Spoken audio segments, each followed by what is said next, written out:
Vous êtes à l'écoute de l'ORTM, merci de rester fidèle à nos programmes. Il est 7h à Caille Plateau, la même heure partout au Mali.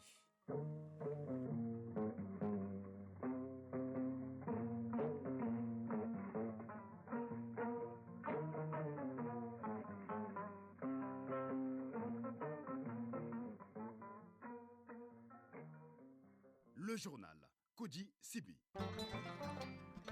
Mesdames, Messieurs, bonjour. La Russie est prête à fournir du blé au Mali. Les modalités de paiement et de livraison seront bientôt définies. L'annonce a été faite à l'occasion du séjour d'une délégation ministérielle à Moscou. Fin des travaux de la maison d'arrêt ultra-moderne de Kenyoroba, d'une capacité de 3000 détenus. L'infrastructure dotée de toutes les commodités a coûté près de 11 milliards de francs CFA au gouvernement. Célébration ce vendredi de la journée mondiale de la météorologie. Le thème retenu est la météorologie à l'ère du numérique. Objectif, promouvoir le rôle important que joue la météorologie pour répondre aux exigences de la nouvelle économie numérique. En sport, le nouveau sélectionneur des Aigles est à Bamako. Éric Sekouchel animera une conférence de presse cet après-midi à 16h à l'hôtel de l'Amitié. Et la chronique du développement s'intéresse aujourd'hui au programme Cadre Intégré, une structure qui s'occupe de la promotion des filières porteuses comme le karité, la gomme arabique, la mangue. Voilà pour le sommaire. Bienvenue dans ce journal. Suite de la visite de la délégation ministérielle à Moscou, elle a rencontré hier le directeur du département chargé de l'exploitation des produits agricoles auprès du ministère de l'Agriculture. Il ressort de cette séance de travail que la Russie est prête à fournir du blé au Mali. Il reste seulement à définir les modalités de paiement et de livraison du produit. Envoyés spéciaux à Moscou, Siaka Konaté et Sidiki Balou. Jusque-là, l'importation du blé au Mali relève de la compétence du secteur privé. Mais compte tenu du contexte socio-politique du pays, l'État veut s'impliquer pour assurer l'approvisionnement correct du Mali en blé, contrôler et maîtriser les prix du pain. La délégation ministérielle, forte des 4 membres du gouvernement, a rencontré le directeur du département de la coopération internationale et du développement de l'exportation des produits agricoles auprès du ministère russe de l'Agriculture, Markovitch Maxime, et ses collaborateurs. Objectif, négocier l'achat du blé avec les partenaires russes. La Russie est prête à fournir ce produit à notre pays. Une commission technique a été mise en place pour peaufiner les contrats. Il s'agit de définir les modalités du transport, les mécanismes de paiement. L'État malien va garantir le paiement de l'opération dont l'exécution sera confiée à l'OPAM, Office des produits agricoles du Mali. Quant à l'État russe, il s'engage à assurer la livraison. Il a rappelé que la Russie fournit 140 pays en blé. Maliens et Russes estiment que leur coopération militaire est dynamique, mais qu'il faut augmenter le volume des échanges commerciaux, jugés très bas, car ne représentant que 24 500 000 $, soit près de 13 milliards de francs CFA par an. Une question qui sera approfondie lors des séances de travail que la délégation ministérielle aura ce vendredi avec le ministre russe des Affaires étrangères, Sergei Lavrov, le vice-ministre de l'Industrie et les responsables de la Compagnie nationale du pétrole. Moscou, Chara Konaté et Sidiki Balou pour l'ORTM. Près de 11 milliards de francs CFA, c'est l'enveloppe investie par le gouvernement pour la construction de la maison d'arrêt ultra-moderne de Kenyoroba sur la route de Kangaba. Terrain de sport, infirmerie, mosquée, église, ascenseur, chambre individuelle pour les VIP avec toutes les commodités requises. Une première dans la sous-région pour une capacité d'environ 3000 détenus. Le ministre de la Justice, Garde des Sceaux, s'est rendu hier sur le site pour constater la fin des travaux. Le reportage de Adama Djimne. La nouvelle maison centrale d'arrêt de Kenyoroba est un établissement ultramoderne avec toutes les commodités requises. Respect du principe des droits de l'homme oblige. Ascenseur pour l'administration. Vidéosurveillance 24 heures sur 24. Aire de sport. Cellule ordinaire. Cellule VIP. Toutes équipées de douches intérieures. C'est un ministre visiblement satisfait qui a pu constater le sérieux avec lequel les travaux ont été exécutés. Mahmoudou Kassougué. Nous n'avons pas de pareil dans la sous-région. C'est un ouvrage qui respecte toute la dignité de l'homme. Il est prévu des blocs très spacieux. Il est prévu des cellules spacieuses, aérées, en même temps sécurisées. Nous avons une bibliothèque, nous avons des réfectoires, nous avons des terrains de sport, nous avons des salles polyvalentes. une infirmerie et des aires de repos. C'est pour dire que nous avons tout le confort, toutes les commodités dont nous avons besoin pour un séjour carcéral réussi. Donc cette prison nous permet de nous arrimer aux standards internationaux en matière de détention. En réalisant une telle infrastructure, les autorités de la transition veulent mettre un terme à la surpopulation carcérale dans notre pays. Nous avons voulu faire cet investissement-là pour permettre de désengorger la maison d'arrêt centrale de Bamako qui a dépassé ses capacités d'accueil. Donc pour une prison qui était conçue pour accueillir environ 400 détenus, on se retrouve à près de 3000 détenus, donc c'est tout simplement invivable. Donc ici, avec une capacité de 2500 places pour les cellules ordinaires et de 72 places pour les cellules VIP, je crois que nous avons les moyens aujourd'hui de désengorger progressivement la maison d'arrêt de Bamako. L'investissement se chiffre à près de 11 milliards, le tout sur le budget national. Nous n'avons reçu aucune aide dans le cadre de la réalisation de cet ouvrage-là. Au quartier VIP, le confort est pratiquement doublé avec un réfectoire de haute gamme. Ici, les pensionnaires ont libre choix. Les musulmans ont leur mosquée et les chrétiens leur église. À part de charge, le ministre a tenu à visiter les différents compartiments. Déjà, 600 condamnés ont été transférés de Bamako. Le site de Kinyuruba fait près de 200 hectares. D'autres grands projets du département y sont prévus. Ibrahim Tunkara, directeur national de l'administration pénitentiaire et de l'éducation surveillée.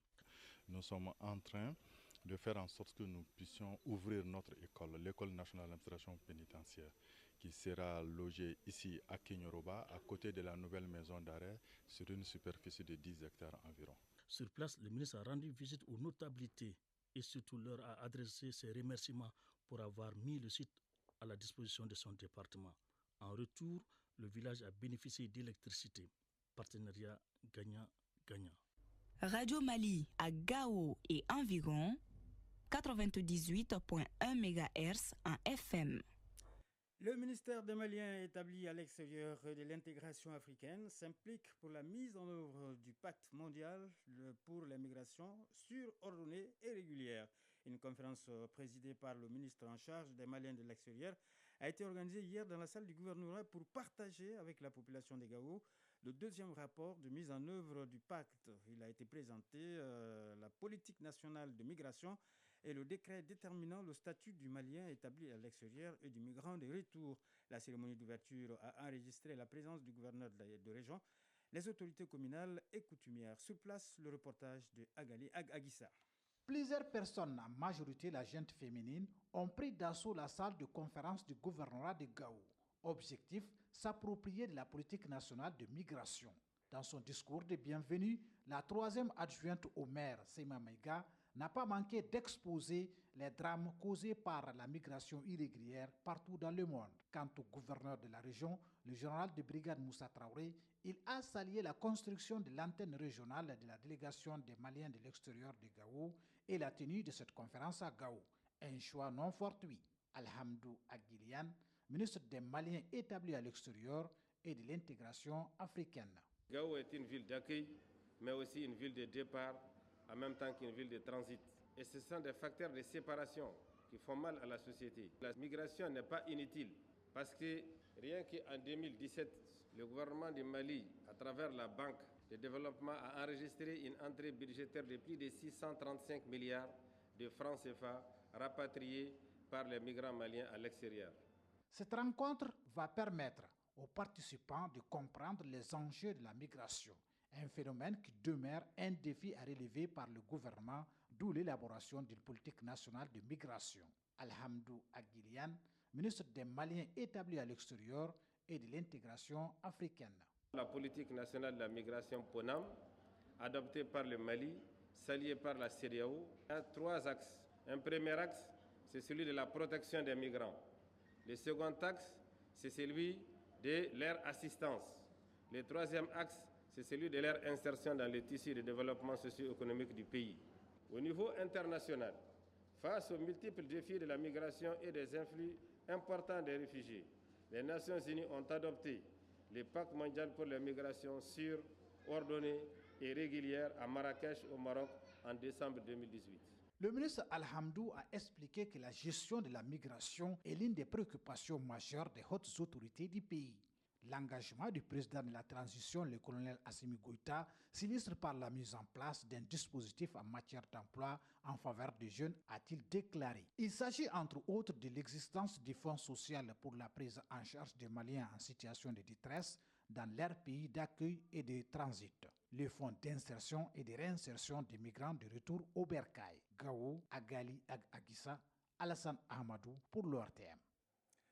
À l'instar de la communauté internationale, le Mali célèbre aujourd'hui, 20 mai 2022, la journée internationale de la météorologie. Le thème retenu pour cette édition est la météorologie à l'ère du numérique. À l'occasion, le ministre en charge de l'industrie a livré un message dans lequel il a rappelé que l'objectif de cette journée est de promouvoir le rôle important que joue la météorologie afin de répondre aux exigences de la nouvelle économie numérique. Les précisions de Awa Ditma Kamara. 80 pays de par le monde célèbrent la Journée mondiale de la météorologie, une occasion de jauger l'impact des mesures dans notre vie de tous les jours. Ainsi, le 20 mai de chaque année est la date à laquelle se tient cette journée qui célèbre l'anniversaire de la signature de la Convention du Maître. Mahmoud Ould Mohamed, ministre de l'Industrie et du Commerce. Cette date marque, faut-il le rappeler, l'anniversaire de la signature de la Convention du Maître en 1975 par les représentants de 17 pays à Paris dans le but d'établir une autorité mondiale dans le domaine de la météorologie. Cette convention a établi le cadre de collaboration mondiale dans le domaine de la science de la mesure et dans ses applications industrielles et commerciales. La technologie numérique révolutionne notre communauté et est l'une des tendances les plus en vogue de la société d'aujourd'hui, d'où le thème international est la météorologie à l'ère du numérique. L'adoption de la technologie numérique révolutionne notre communauté à l'ère du numérique. La météorologie joue un rôle central dans la découverte de l'innovation scientifique, la fabrication industrielle, le commerce international, l'amélioration de la qualité de vie et la protection de l'environnement. Au ministre en charge de l'industrie de lancer un appel à toutes les couches qui utilisent les mètres. Mahmoud Ould Mohamed. Je saisis également cette occasion pour inviter tous les organismes publics ou privés, particulièrement ceux évoluant dans le domaine de la transaction commerciale et la production industrielle, de la santé, de la protection de l'environnement, à adhérer aux exigences de la météorologie à l'ère du numérique pour la fiabilité des mesures et de la conservation. La célébration de la journée se ferait à Djalakorobougou à travers une conférence d'information et de sensibilisation sur les mètres.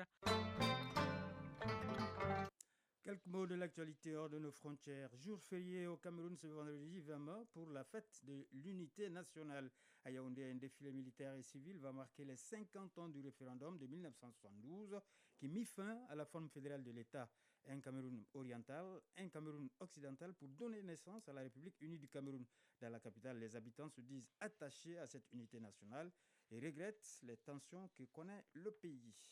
En RDC, la situation était tendue hier dans le territoire du Rutshuru, dans la provenance du Nord Kivu. Les affrontements ont repris entre les combattants du M23 et les forces armées loyalistes.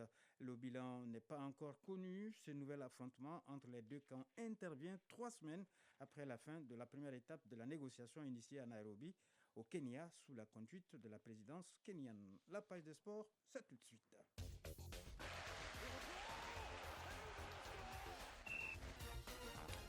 Allez, volleyball, le tournoi des Askia en beach volley commence cet après-midi à Gao. Basketball, le championnat national de première division poursuit sa 5e journée. 3 rencontres vont se jouer cet après-midi. Et puis en football, le championnat de Ligue 1 entame sa 25e journée cet après-midi. D'autre part, le sélectionneur national des Aigles, Éric Sekouchel, est à Bamako depuis hier. Le résumé de l'actualité sportive avec Isaac Tien. Le sélectionneur national des Aigles du Mali, Éric Sekouchel, a enfin gagné Bamako. Sa première mission sera de faire face aux 2 premières rencontres des Aigles du Mali, prévues les 4 et 8 juin. Éric Sekouchel pourra compter sur les joueurs comme Farid Sako, revenu de blessure.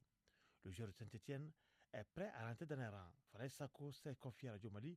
Il est en ligne avec Mahmoud Danté. Je reviens en force aujourd'hui pour donner un coup de main à cette équipe qui le mérite aujourd'hui et mon pays aussi, qui est le Mali. Comment vous avez trouvé le choix d'Éric Sékou-Chel? Donc on a eu à parler, il m'a parlé de ses projets. Donc il m'a expliqué un peu ce qu'il veut comme travail, ce qu'il veut comme objectif, ce qu'il veut comme mental, esprit du groupe et tout. Donc on a échangé. Donc je trouve déjà pour un début, j'ai aimé sa manière de parler et tout. Donc on espère que tout se passe bien avec lui. Le championnat national de Ligue 1 de football a bouclé sa 24e journée avec la défaite du Stade de Bamako devant l'AS Police 1-0. Au classement, le Djoliba est toujours en tête avec 42 points, suivi de l'AS Bakaridian et l'USC Kita avec respectivement 39 et 38 points. Déjà cet après-midi, la 25e journée démarre. Au stade Modibo Keita, il est olympique sera face à El Seba. Cette rencontre sera suivie de COB Afrique Football Elite. Suite demain samedi, au stade Mamadou Konaté, il y aura Assom Blacksar à Koulikoro, l'US Bougba recevra l'USC Kita. C'est une 25e journée qui s'achèvera lundi. Pour ce qui est du football féminin, la 7e journée qui marque la fin de la phase de poule se jouera cet après-midi. Au stade Mamadou Konaté, la SR recevra la SR Mayam et en deuxième heure, Amazon accueillera Tigras de Bougouni. À Kita, Sabali FC aura affaire à Badia FC. À Ségou, le FC Tamba sera l'hôte de l'ISFAS. Au stade Bama Traoré, AS Momo en découdra avec l'AS Police. Et enfin à Caille, Centre IFC ira défier Tigras de Caille. Il faut noter que 2 tickets restent à prendre pour les Caridas. Ça se joue entre l'AS Police et l'AS Real dans la poule A et l'ISFAS Amazon de la commune 5 dans la poule B. Basketball à présent. La 5e journée du championnat national de première division se poursuit cet après-midi. Chez les hommes, il y aura commune 6 AS Real et AS Police AS Mandé. En dames, le programme prévoit AS Police ISFAS. C'est une journée qui prendra fin samedi avec Tanara de Segasso, Djoliba en homme et l'US Piangara de Koutiala, Djoliba en dame. Déjà hier en homme, le Salvadoran de Mbako a battu Attack Club de Kidal 50-48 et en dame, le Salvadoran a eu raison également d'Attack Club de Kidal 68-40. Et Calaban Sport a battu la SL de Mbako 59-51. Et puis, on termine par le volleyball pour dire que la première compétition de beach volley démarre aujourd'hui à Gao. Cette compétition regroupe les clubs de Bamako, Koulikoro, Gao et Niamey. C'est la première fois que ce tournoi soit délocalisé. Ce tournoi est dénommé Tournoi des Askia. Voilà, on va à présent amorcer la chronique du développement.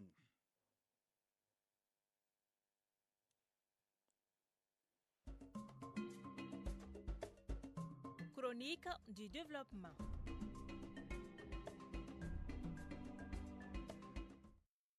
La chronique du développement du jour nous présente le programme cadre intégré. Il s'agit d'une structure rattachée au ministère en charge du commerce et qui s'occupe de la promotion des filières porteuses pour le pays telles que le karité, la gomme arabique, la mangue, etc.